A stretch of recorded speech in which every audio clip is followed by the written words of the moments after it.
La Sociedad Española de Radiodifusión presenta... Ser... ¡Viva la radio!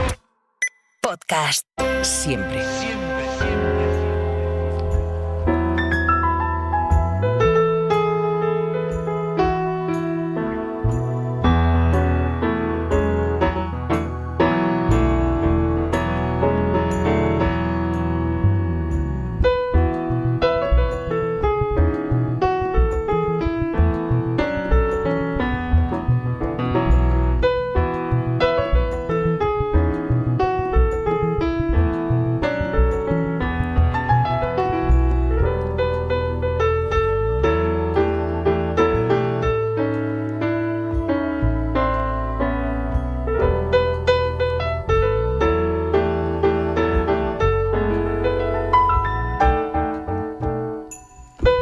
Desde París, como cada domingo, el corresponsal del País allí, Marc Bassets. ¿Cómo estás, Marc? Buenos días. Hola, Javier. Buenos días, bonjour. Hay veces que la política tiene momentos divertidos y creo que ha ocurrido en los últimos días entre Francia y Brasil, ¿no? Hubo una visita de Macron a ver a Lula, se hicieron públicas unas fotografías en las que aparecían unos escenarios que casi parecían románticos y las redes se llenaron de memes. ¿Es verdad que Macron lo ha tomado con buen humor? Sí, fueron estas fotos de Macron y Lula en el Amazonas, visitando bosques, selvas, dándose la mano. Entonces se viralizó la idea de que parecía un matrimonio, ¿no? o la fiesta previa a una boda. Y, por ejemplo, se proponía esta imagen con la de la película romántica La La Land, ¿no? Y Macron se lo tomó bien, dijo que le encantaban estos memes porque reflejaban el amor, y dijo así, el amor que siente Francia por Brasil. Y yo creo que también, en cierta manera, refleja la personalidad de ambos líderes. A Macron le gusta mucho, primero que le gusta mucho encontrarse y hablar con líderes que él considera históricos. Macron es muy novelero, ¿no? Y él ve en Lula un personaje de la historia. Entonces, para él, un personaje de esta talla, aunque luego puedan estar en desacuerdo en muchos puntos y en políticas, ¿no? Pues le parece algo emocionante. Y luego hay cosas prácticas. Macron siempre recuerda, y en Francia siempre se recuerda, que Francia es un país, debido al territorio de la Guyana, el país con más frontera amazónica y con la frontera más amplia con cualquier país, ¿no? Está en América, no está en Europa. Es verdad. No, son muy divertidos los memes, que la gente los busque porque son algunos muy ingeniosos. Este que mencionas de La La Land, como dice Fernanda, debería ser Lula Land en vez de La La Land. Lula Land, es verdad. Es el cartel de la película, y se ve a los dos bajando cogidos de la mano con la luz de la luna de fondo, y está bien que se lo tomen con humor y que la relación entre los dos países prospere. Vamos a empezar, que tenemos mucho. Venga.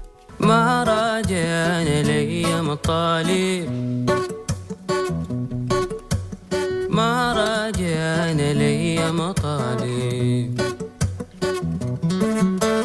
جيبوا حكومة الحكم المدني دم الكوز الكتل الطالب. Hace casi un año, el 15 de abril de 2023, en Sudán comenzó una guerra por el poder entre los generales Abdel Fattah al-Burhan, de las Fuerzas Armadas sudanesas, y Hamdan Dagalo, de las Fuerzas de Apoyo Rápido. Casi un año después, Naciones Unidas estima que hay entre 10.000 y 15.000 muertos por los enfrentamientos y 7,5 millones de personas desplazadas internamente. Fuera del país, muchas de las personas que pudieron salir se han refugiado en países vecinos como Chad, como Egipto, como Sudán del Sur. Otros ya vivían fuera del país por la situación de inestabilidad política, pero dentro y fuera, lógicamente, nunca dejó de haber personas comprometidas con cambiar ese territorio, ese país. Buena parte del cambio tenía que ver con lo político, pero las revoluciones siempre van de la mano con la cultura y con el arte. En todos los países, y en ese en particular, también servía a los sudaneses para retratarse a sí mismo sin necesidad de intermediarios con su realidad. Hace casi un año, Marc, las personas que ahora me acompañan en el estudio salieron de Jartum y nos pidieron que si hablábamos con ellos para explicar cómo han sido las últimas décadas antes de la guerra en Sudán, lo hiciéramos con arte de por medio, porque para ellos ha sido además su forma de intentar cambiar la realidad de ese país tan complejo, ¿verdad? Sí. Estamos hablando de una guerra olvidada, o incluso se ha dicho ignorada, que se arrastra desde hace décadas, pero que hace un año estalló entre estos dos generales y que las cifras que ya has citado son espeluznantes, ¿no? Otra cifra, 18 millones de personas con hambre, con situación de hambre acuciante, según la FAO. Un responsable de la ONU ha hablado ha dicho que es uno de los países donde hay una situación más difícil actualmente, existencial, en todo el mundo. Y hay muchas, como sabemos. Esto es una guerra entre dos generales, entre dos bandos. Hay acusaciones mutuas y también, por ejemplo, Estados Unidos ha acusado a la guerrilla del general rebelde de crímenes de guerra, de crímenes contra la humanidad, de limpieza étnica. También ha acusado al ejército del gobierno, podemos decir, de crímenes de guerra. Y es una guerra civil y a la vez una guerra con implicaciones internacionales por la situación geográfica y por la geopolítica del Sudán. Ahí están metidos directa o indirectamente Emiratos Árabes Unidos, por ejemplo.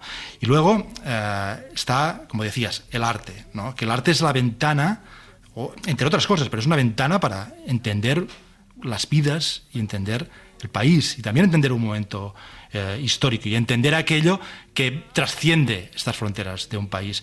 Estos días en Madrid se puede ver la exposición Agitación en el Nilo, organizada por la Casa Árabe, y la Downtown Gallery de Jartum, la capital del Sudán, y que creo que precisamente los cuadros de esa exposición, que valen mucho la pena, nos dan una visión vivida, directa, material sobre esta guerra olvidada y que puede parecer lejana, pero lo es menos de lo que parece. Una exposición magnífica en Casa Árabe, como dices. En el estudio nos acompaña Rashid Diab, que es pintor y fundador del Centro de Arte Benéfico Rashid Diab y Galería Dara Art Gallery en Sudán. ¿Qué tal, Rashid? ¿Cómo estás? Muy bien, gracias. Y nos acompaña también Yafil Mubarak, que es galerista, gestor cultural y comisario de Agitación en el Nilo. ¿Qué tal, Yafil? ¿Cómo estás? Buenos días, muy bien. Hay un cuadro en el que el artista pone algo así como no sabemos quién vendió Sudán, pero sabemos quién pagó el precio. ¿Cuál es el precio que ha pagado Sudán? Toda la vida de Sudán, todo lo que hay en Sudán. No queda nada. Sudán es un país que se ha acostumbrado a la guerra. Está viviendo la guerra desde el 55. O sea, empezó con la guerra civil del sur, norte, y hasta ahora seguimos con guerras civiles. ¿Cómo es Sudán ahora mismo? Pues ahora mismo es una especie de distopía extraña. Es un país que se ha quedado en el limbo y al punto de su desaparición total. La verdad es que han destruido casi toda la capital entera. Entonces ahora mismo es una situación muy difícil, pocos medios para la gente y poca forma de comunicarse y moverse. Poca ayuda, ninguna ayuda. Ninguna ayuda. No. Peor que ninguna ayuda es además el olvido, ¿no? ¿Sentís que es un país...? Es que eso sí es que queremos saber por qué. Porque el mundo no le interesa saber lo que pasa en Sudán o ayudar a Sudán. Todos los países están solamente intentando decir tonterías, ¿no? O sea, no dicen nada realmente. O sea, hay países que tienen que apoyar al pueblo porque hay una escasez de todo. O sea, agua, electricidad no existe, o sea, no hay... ¿Acceso a internet? Nada, tampoco. Hay muchas zonas que llevan meses sin internet. Hay un acceso muy limitado a todo, pero también es verdad que durante los últimos 50 años o más, las historias que han salido de Sudán en los reportajes siempre han sido de guerras, de hambrunas, tratados de paz. Nunca se ha presentado a Sudán como un país con algo distinto de conflicto. De arte. Entonces, cuando la gente escucha guerra en Sudán, pues le parece algo normal, si es que conocen a Sudán. Esa es la pregunta, ¿no? Pero luego también hay una parte, y yo creo que hay una especie de esfuerzo por no nombrar a la gente que es culpable por parte de nuestros gobiernos o nuestras organizaciones, que no apuntan ni se centran en el tema. Cuando dices a la gente que es culpable, te refieres también en la geopolítica internacional, ¿no? Sí, o sea, yo recuerdo, por ejemplo, en el 3 de junio del 19 una masacre en la capital, que es la que básicamente aplastó la revolución. Y yo hice preguntas, digamos, al gobierno en ese momento, que cuál era su respuesta a esto, y era una respuesta insatisfactoria, neutral, y no nombraron ni criminales ni nada, cuando se saben quiénes son los malos. No se mojan. No, se limitan a pedir la paz. ¿A pedir la paz a quién? ¿Cómo? Marc. Hola, Rashid y Yafil, soy Hola. Marc, Hola, Marc. desde París. ¿Quiénes son los malos? ¿Podéis nombrarlos? Pues es muy complicado, Muy buena porque pregunta. entre ambos bandos no se puede decir que hay una persona que sea especialmente buena. Pero sí es verdad que el general segundo en ese momento del ejército de Hemeti, Paramilitar. Mohamed Dagalo, literalmente ha tomado toda una capital de un país y ha echado a todos sus ciudadanos y ha robado todas las casas y ha quemado el Museo Nacional y bueno, lo han saqueado y han destrozado el palacio y el aeropuerto y han matado a gente y violado y troceado y todo lo que te puedas imaginar. Sin embargo, no se nombra a esta persona en las noticias. Nadie lo va a nombrar. Yo no he oído a mi presidente denunciar este acto de este señor, por ejemplo. ¿Pero por qué pasa esto? Se pasa por el poder. Hay un momento en que hay dos facciones que están en el ejército y se le impidió a este señor incorporar su propio ejército de unos 100.000 hombres al ejército nacional. Y nadie va a dar su ejército así como así a que lo maneje otra persona. Entonces empieza el conflicto. Es lo natural del poder. El segundo siempre va a tener un problema con el primero, quiera el primer puesto o no. ¿Qué tiene que ocurrir en Sudán para que se establezca una cultura democrática mínima? Bueno, primero hay que llegar a un acuerdo entre los distintos partidos políticos y la gente del Sudán. Y esto es muy difícil porque la gente ya no cree en los partidos políticos, ni cree en el ejército, ni cree en nada. O sea, ya están hartos de vivir en la miseria. Y para que se llegue a un momento que se habla directamente con cada uno con sí mismo sobre los que tiene que hacer para su país, y ser muy honesto. O sea, es que tenemos problemas de personaje, de identidad, se llevan acumulando con años y años, desde, bueno, ahora son casi 7 décadas, estamos muriendo de hambre, o sea, entonces no hay forma. Si no llegan a aprender que esto no lleva a ninguna parte, no llegará a ningún acuerdo entre las partes. Muy difícil. Marc.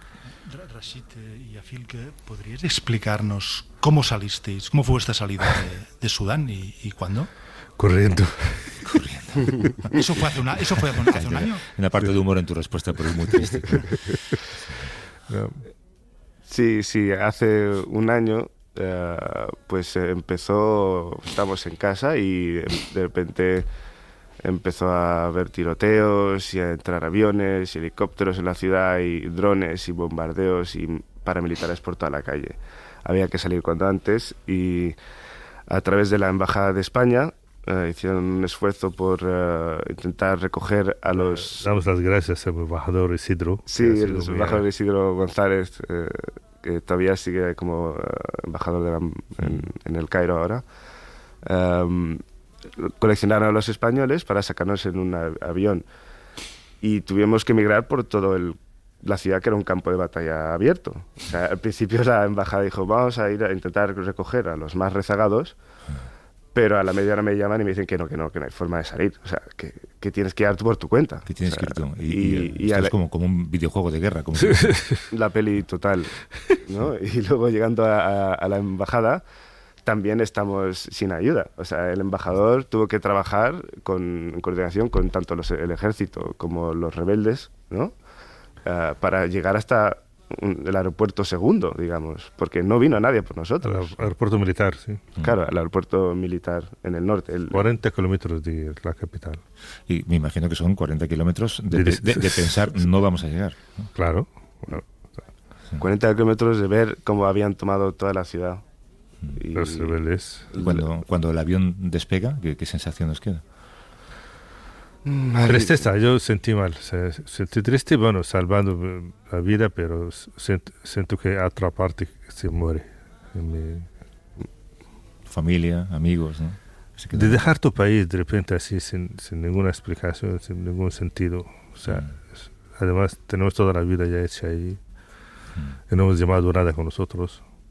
Y sabíamos que está muriendo mucha gente en cada momento. O sea, pero es una sensación pues, muy ambigua, muy rara. Yo no sé.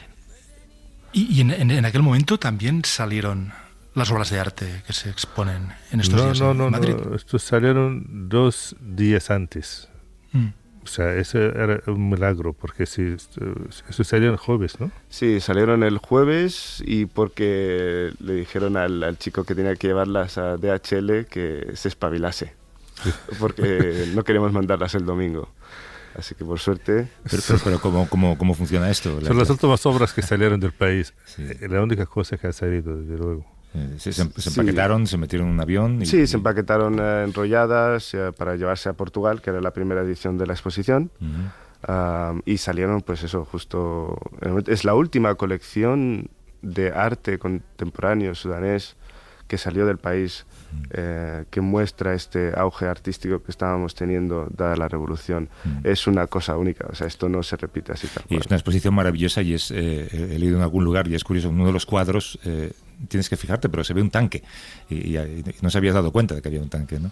Pero claro, el tanque refleja el arte, refleja la realidad, y en la realidad hay tanques. Sí, esa es una obra por el artista Bakri Maaz. Yo no me había dado cuenta del tanque hasta que la vi otra vez. Es que son obras que tienen muchos detalles y son muy únicas con cada artista, y siempre te das cuenta de detalles nuevos. Pero es la realidad, hay tanques en la realidad actual en Sudán, claro. ¿Qué explican estas obras? Que son obras de artistas, hombres, mujeres, de varias generaciones. ¿Qué explican de Sudán? Realmente el cuadro no se puede decir algo directo sobre lo que explica o lo que da, o sea, pero el verlo y sentarse ahí a mirar con un rato, un tiempo, vas a ver muchas cosas. Técnicamente son cuadros de artistas que creo que son muy buenos, como artistas, digamos, visuales, pero sí ve que hay algo detrás de las imágenes. O sea, aparte, por ejemplo, en mi obra, que tengo expuesto como 4 obras, 2 grandes y otros más pequeños, aparece la mujer siempre, o sea, como figura importante en la reconstrucción del país, ¿no? Sostener la familia. Yo tengo un aprecio muy importante, muy especial a la mujer. Hay otros artistas, por ejemplo, que pintan las figuras con una memoria, como un recuerdo, ¿no? Como las fotos de señor. Sí, Mohamed Walid. Y hay otros que, bueno, cada artista tiene su propia forma de expresar su sentido hacia la identidad del país y lo que siente hacia el color y la forma y tal, estas cosas. Pero yo creo que en general son cuadros, son obras de artistas que necesitan que lo vean precisamente los críticos de arte aquí o los galeristas, para ver la técnica y la forma de que han presentado sus ideas. Muy interesante. Hay un amigo y colaborador, Bruno Rovira, que suele decir que el peso de África lo sujetan las mujeres. Sí, eso es lo que yo creo. ¿Cómo ocurre esto en Sudán? Si no fuera por las mujeres, Sudán no hubiera nadie, o sea, no hubiera vida, porque estas que corren y desplazan kilómetros y muchas distancias para salvar los niños y educarles y darles la vida otra vez en otro país, en otra ciudad, y eso es un trabajo muy arduo, muy fuerte, muy fuerte. O sea, si no fuera por eso, porque se muere el marido y o el hijo mayor o los hombres del tribu, y se quedan solo las mujeres cuidando a los niños. Ahora en esta guerra de los generales, como decía el señor, que ya no ni siquiera se quedan niños, se mata todo, se hace una limpieza étnica terrible. O sea, que es lo que está ocurriendo cada segundo ahora en Sudán, mientras estamos hablando, no se puede imaginar. de la crudeza, de la fuerte hambruna, hambre y tal. Hay casi la mitad del pueblo ahora no tiene para comer. No tiene dinero, ni tiene comida, no tiene nada. La gente está muriendo de hambre. ¿Crees que...? Sí. Perdón. No, adelante. Nada. Yo siempre preguntaba por qué el mundo no quiere saber nada de eso. ¿Por qué no se anuncia cada vez como, al menos como, por qué no se trata como lo que está ocurriendo, por ejemplo, en Gaza? Gaza está pasando lo mismo y peor, pero tiene más atención. ¿Creéis que algún día podréis volver a Sudán? No ahora. No, va a ser mucho tiempo antes de que podamos volver. ¿Y a qué vamos a volver? Porque, de nuevo, es como si de repente hubiesen cogido Madrid y se lo hubiesen cargado entero. ¿A qué casa va a haber? ¿O qué vas a encontrarte? ¿Qué gente va a quedar después de la guerra? ¿Qué traumas sociales? ¿No? ¿Qué dificultades? ¿Qué infraestructura? No se sabe exactamente lo que uno va a volver, pero va a ser probablemente un poco de tiempo. ¿Estáis en contacto, supongo, con familiares, con amigos? Han salido, la mayoría. Toda mi familia, por ejemplo, está fuera. Está en Egipto, en los países vecinos, o en algunos pueblos perdidos por ahí, pero no hay... Sí hay contacto, pero no sirve para mucho. Teníais una galería y una fundación. Teníamos. Iban pintores españoles, creo, en intercambios. Sí. ¿Qué queda de esa galería? Tampoco lo sabes, claro. Ya se ha destrozado todo. Se la han saqueado y, bueno, no queda nada. Pero, prácticamente estamos hablando de un país que no existe. No podíais haberlo explicado de mejor manera. Os agradezco mucho la conversación y los recuerdos y la descripción. Rashid Diab, que es pintor y fundador del Centro de Arte Benéfico Rashid Diab, y Galería Dara Art Gallery en Sudán, que ya no existe, como dices, ha sido destrozada. Y a Yafil Mubarak, que es galerista, gestor cultural y comisario de Agitación en el Nilo, esta exposición que se puede ver en la Casa Árabe, y conseguisteis salir cuando empezó esta nueva guerra hace aproximadamente un año, gracias a la ayuda del Consulado Español allí, de la Embajada Española allí. Rashid y Yafil, mil gracias por la conversación y mucha suerte en el futuro, y la mejor de las suertes para vuestro país, aunque va a costar muchas décadas llegar a eso. Muchas gracias por tenernos. Hasta luego. Gracias.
Ser Podcast.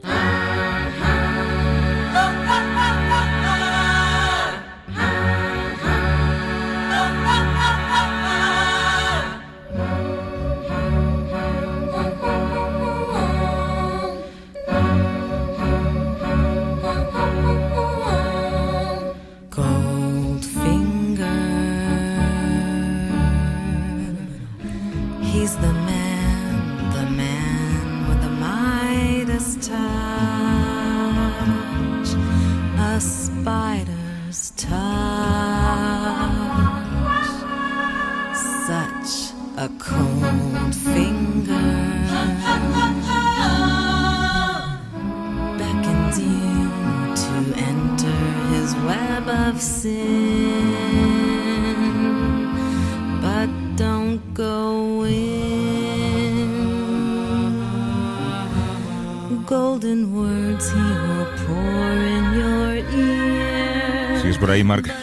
Sí, ahí estoy. Estaba charlando ahora con Jafil y con Rashid en este intervalo publicitario y la verdad es que es deprimente lo que hemos escuchado, ¿eh? Y me contaban cómo además hay un aluvión de millones de instituciones europeas y se destinan básicamente a construir fronteras y muros para que los sudaneses sean el control migratorio que impida que lleguen nuevos movimientos de inmigrantes hacia Europa, ¿no? En lugar de invertir esos millones, yo qué sé, pues en construir colegios y en construir una educación democrática, ¿no? Sí, terrible la historia de Sudán y lo que nos han contado. Oye, esta versión de esto es una película de James Bond, si no recuerdo mal, ¿no? Goldfinger de James Bond, y una versión vocal, todo voces, de Petra Haden. Está bonita. En 2017 queríamos hablar de este tema, queríamos volver a hablar de este tema porque en su día lo hicimos con Ramón. Comenzó a hablarse del llamado síndrome de La Habana. Era una condición rara que afectaba a personas del cuerpo diplomático y de inteligencia de Estados Unidos, provocaba repentinamente mareos, dolores de cabeza, náuseas, pérdida de memoria. En su momento se le llamó así a esta condición porque los primeros casos que salieron a la luz habían sido todos en Cuba, pero según se iba investigando, personas que estaban destinadas también en China, a veces incluso dentro del territorio de Estados Unidos, reportaron sufrir esos síntomas. Siempre estuvo en el aire la idea de que los daños a la salud pudieran ser ocasionados por algún tipo de arma de radiación, arma sónica, pero nunca se ha demostrado que pueda ser así. Hace unos días, sin embargo, una investigación conjunta de Insider, del Spiegel y del programa 60 Minutes en la CBS ha mostrado que este síndrome tan extraño pudo ser provocado por la llamada Unidad 29155, que es una facción del Departamento Central de Inteligencia ruso dedicada a operaciones de sabotaje, de subversión y de asesinato. Y es un caso que con el paso de los años no deja de parecerse más a una novela de John le Carré. Sí, de John le Carré o de James Bond, ahora que estábamos escuchando esta versión de Goldfinger, porque, bueno, ahí está la sospecha de que Rusia está detrás de estos ataques con esta arma acústica o arma sónica, pero esto hay que enmarcarlo en las campañas rusas del espionaje ruso y de los servicios rusos a todos los niveles, ¿no? Desde desinformación hasta injerencias, hasta ciberataques, y en este caso, en el caso del síndrome de La Habana, que todavía no hay una conclusión definitiva, ¿no? Hay mucha discusión entre expertos y entre periodistas, servicios de inteligencia, pero ahí volveríamos un poco al viejo estilo, ¿no? Al viejo estilo de la Guerra Fría, y esta arma sónica que nos parece, vamos, a mí cuando he seguido este tema y he ido viendo lo que se iba publicando y conociendo, parece una cosa de un poco de ciencia ficción de los años, pero de ciencia ficción antigua, de los años 50, 60 y de la Guerra Fría. Y a eso hay que añadir estas campañas rusas. Hace unas semanas en Villajoyosa, cerca de Alicante, murió asesinado un Maxim Kuzminov, que es un desertor ruso que se desertó con un helicóptero a Ucrania, se instaló en Villajoyosa y en el aparcamiento de su edificio donde vivía, lo acribillaron a tiros y lo matan. Supuestamente también está Rusia detrás. Hay toda una atmósfera de Guerra Fría, diríamos de James Bond, si no fuese porque James Bond es una película ficción y esto son cosas graves. Y en el caso del síndrome de La Habana, hay este enigma y versiones contradictorias. Los servicios de inteligencia de Estados Unidos creen que no se puede atribuir a ningún enemigo y adversario la enfermedad neurológica o mental que están sufriendo estas personas supuestamente víctimas. Y luego esta información, esta exclusiva que citabas hace un momento, publicada esta semana, que apunta claramente a Rusia y a esta unidad en concreto, la unidad 29155, que tiene yo me la encuentro en todos los sitios. En todas estas cuestiones de injerencia rusa aparece esta unidad. Hablábamos antes de síntomas como dolor de cabeza, pero claro, lo que decía también el Instituto Nacional de Salud es que no se sabe a largo plazo esas personas que pueden sufrir. Ahí está siempre el riesgo de sufrir algún tipo de cáncer por culpa de esta supuesta radiación, ¿no? Este supuesto ataque sónico. Para entender un poco más del tema, desde Barcelona nos escucha un periodista del periódico de Cataluña y amigo, quizá una de las personas que mejor saben y mejor conocen los servicios de inteligencia rusos. Es Marc Marginedas. ¿Cómo estás, Marc? Buenos días. Hola, buenos días, ¿cómo estáis? ¿Qué tal? Muy bien. Mar, para ti una de las cosas más reveladoras de la investigación es que aparecen nombres y apellidos de los atacantes. Claro, tú has oído hablar muchas veces, supongo, de esta unidad 29155, ¿no? Exactamente, bueno, la unidad 29155 es una unidad que está especializada en sabotajes y en asesinatos, ¿no? Y en desestabilización. Está vinculada, por ejemplo, con la explosión de un depósito de armas en Chequia, de armas que iban destinadas a Ucrania, ya cuando se veía claro que Ucrania se iba a separar de Rusia. También con el intento de envenenamiento de un traficante de armas de Bulgaria. Y esta unidad, además, ha estado, 7 de sus espías han pasado por Barcelona en los años previos al procés, ¿no? Esta unidad, además, se le atribuye, y las personas que han elaborado esta investigación son gente que hay que recordar que descubrió la identidad de los asesinos, de las personas que intentaron asesinar a Sergei Skripal y a su hija en Salisbury, en Gran Bretaña, y también las personas que lograron revelaron al mundo que el propio Alexei Navalny había sufrido el envenenamiento por Novichok y le habían puesto el envenenamiento en la ropa interior. ¿A ti te suena creíble que pueda haber habido un ataque sónico, un ataque con algún arma radiactiva dirigido, se dice, hacia un edificio desde un coche incluso, ¿no? A ver, yo no soy científico ni no puedo, o sea, yo lo que puedo decir es que hay, digamos, dos líneas de pensamiento. Por una parte, los científicos que dicen que un arma acústica es un arma muy difícil, o sea, para que tanto si utiliza infrasonidos o ultrasonidos es muy difícil, tiene que tener unas características muy determinadas para que provoque daño. Los infrasonidos necesitaría que estuvieran en una habitación cerrada, los ultrasonidos tienen que ser lanzados desde una distancia muy corta. Entonces, eso es lo que dicen los científicos. Pero por otra parte, la investigación de Insider es tremendamente reveladora respecto a los viajes y las identidades. O sea, es decir, en personas o agentes que están identificados como miembros de esa unidad han estado siempre cerca de incidentes en los cuales se ha revelado el síndrome de La Habana. Entonces, pues bueno, esa es un poco la dicotomía. Hola, buen día, Marc. Aquí Marc desde París. Y todo esto demuestra, bajo mi punto de vista, pero me gustaría que tú, como buen conocedor de Rusia, nos lo explicases, una capacidad tecnológica considerable, porque este arma es insólita. Y luego una capacidad podríamos decir, de infiltración en Occidente, tanto en el uso de este arma que se ha usado contra personas supuestamente que estaban trabajando en la Casa Blanca, en la mismísima Casa Blanca, pero también lo que hemos visto recientemente en España, en años recientes, citabas el procés, pero no sé si el asesinato de Kuchminov, el desertor ruso en Ucrania, también está relacionado con esta unidad. A ver, el asesinato de Kuchminov está más bien, parece ser un asesinato un poco por encargo y la pista que se privilegia es que ha sido encargado un grupo criminal encargado de llevar a cabo, pues digamos, una vez que ha sido identificado dónde está la persona, pues simplemente se le encarga un grupo criminal, no hacía falta el despliegue de agentes. Respecto a la capacidad tecnológica, a ver, sabemos que la Unión Soviética tenía una programa que se llama Operación Reductor, que trataba del uso de la radiación electromagnética para influir en el comportamiento. Esa digamos que toda la investigación se lleva a cabo en Kharkov, Kharkov, que hoy en día es Ucrania, y en cuanto digamos que la Unión Soviética colapsó, todo el programa fue trasladado a Moscú. Y luego también sabemos que Terentiev, que es uno de los, las personas más, digamos, más prominentes de esta unidad, fue reconocido, recibió un premio de 100.000 rublos, que es equivalente a $1.700, por el desarrollo de armas acústicas, ¿no? Entonces, aunque esa suma parece ser muy pequeña, el verdadero premio que dice, según The Insider, es que fue nombrado inspector después de Putin en la región de Sajalín, en una posición que en la Rusia de Putin pues te ofrece innumerables posibilidades de enriquecerte, ¿no? Entonces, esos son los datos que presenta The Insider. Allí había otra investigación reciente en la prensa norteamericana sobre este asesinato en Villajoyosa. No sé si compartes la idea de que en el fondo Rusia estaba enviando un mensaje con el asesinato de Kuchminov, y es: te vamos a encontrar y te vamos a matar. Es un mensaje para posibles desertores, ¿no? Sí, exactamente. A ver, es un patrón, o sea, está clarísimo, pero el patrón ya lo fue el asesinato de Skripal, intento de asesinato de Skripal, y además en un momento en el cual está con su hija, ¿no? Un poco el mensaje es, queremos deciros, no, los traidores, Rusia, pues tarde o temprano va a ir a por ellos, ¿no?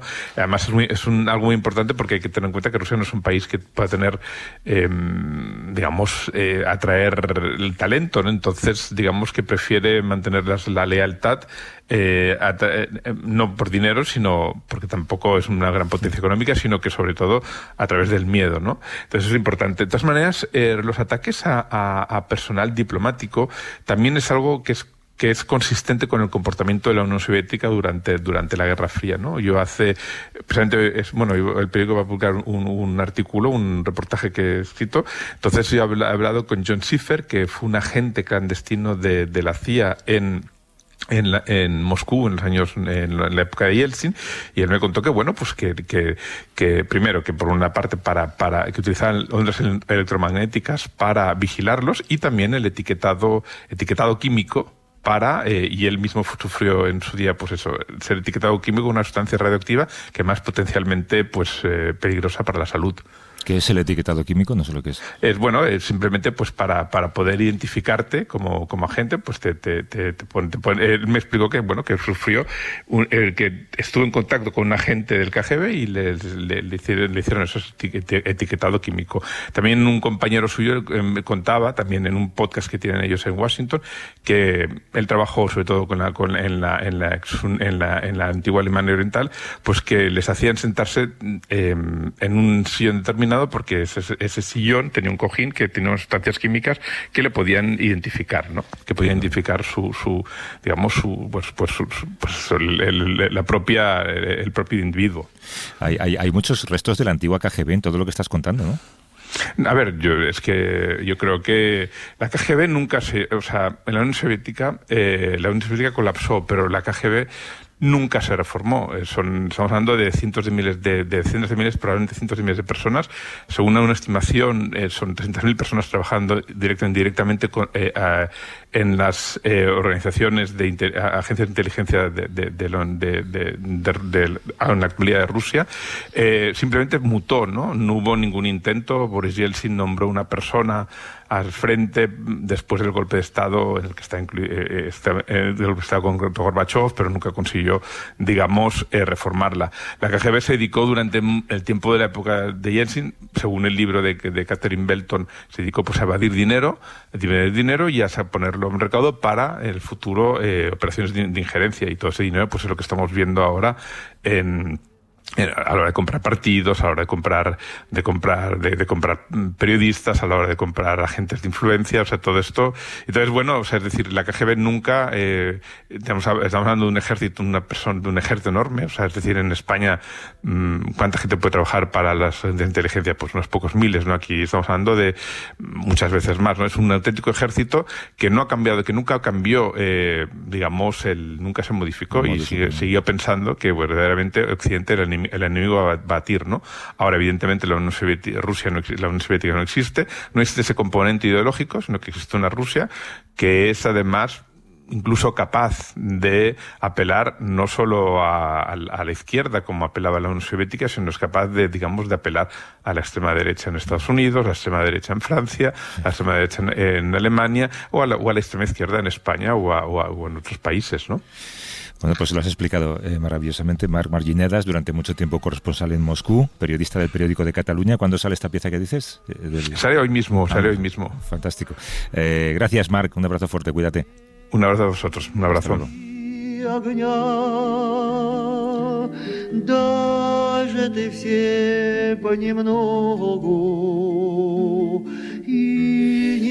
Y Marc, esto por si alguien no tiene Shazam a mano, ¿qué es? Esto no sé si lo pronunciaré bien, es Bulat Okudzava. Marc Marginedas nos tendría que decir cómo se pronuncia correctamente. Es un cantautor de la época de la Unión Soviética, y esta es una canción dedicada al gran poeta francés medieval François Villon. Hasta la semana que viene, Marc. Hasta la semana que viene, Javier.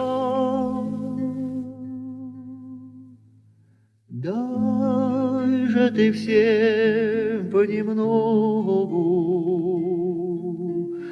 и Para no perderte ningún episodio, síguenos en la aplicación o la web de la SER, Podium Podcast o tu plataforma de audio favorita.